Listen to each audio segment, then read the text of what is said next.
Okay, this is another Taiken exercise that we can use, and a little point to make first is when you're doing your Taiken classes, it's often a good idea to use actual physical objects. So for example, if you're doing animals, then use soft toys. If you're using cars, then use actual mini cars, or whatever, something the kids can actually get their hands on and move around, something they might actually be interested in playing with at home.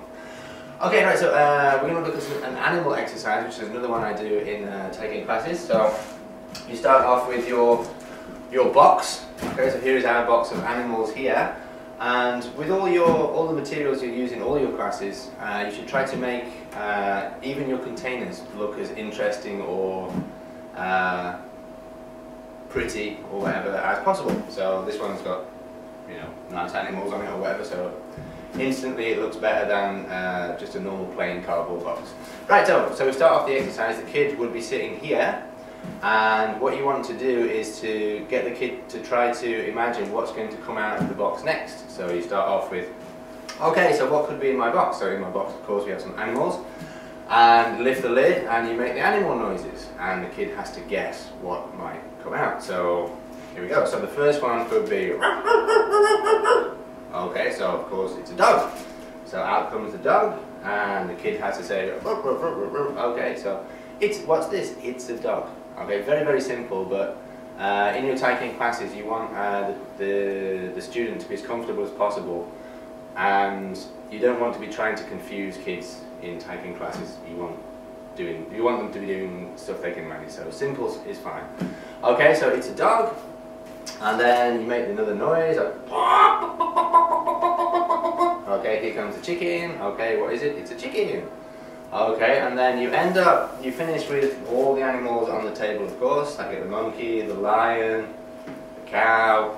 Okay, make sure when you're choosing your animals, you choose animals that actually make a noise.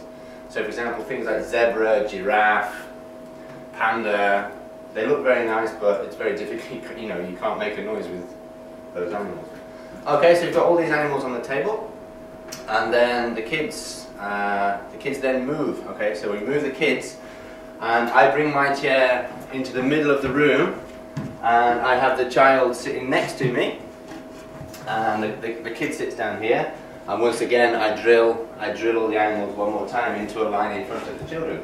So we've got the elephant, and the pig, and the dog, and we've got the cow, the chicken, the monkey, the lion,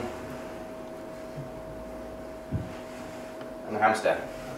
Okay, so then the kid's sitting next to me, and if it's I want the student to ask their mother or father, whoever has brought them to the Taiken, which animal do they like. So if the kid is for example, a kindergarten student or maybe an elementary student, then I would say ask the student to repeat the question, which animal do you like? And the mom, dad would choose the animal, then the child takes the animal from the line and gives it to the parents.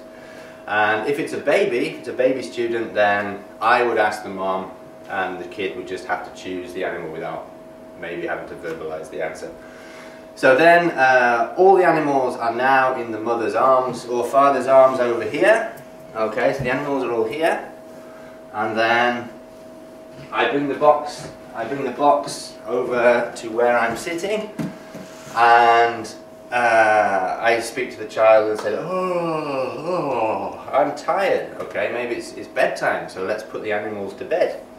And I demonstrate to the child that the child has to choose the correct animal that I ask for and come and put it in the box. And so for example, I ask the child, okay, can you get the chicken please? The child goes to the parent and collects the chicken, and they have to put the chicken in the box, and when they put it in they say good night. So they say good night, good night, and they continue until the animals are all in the box.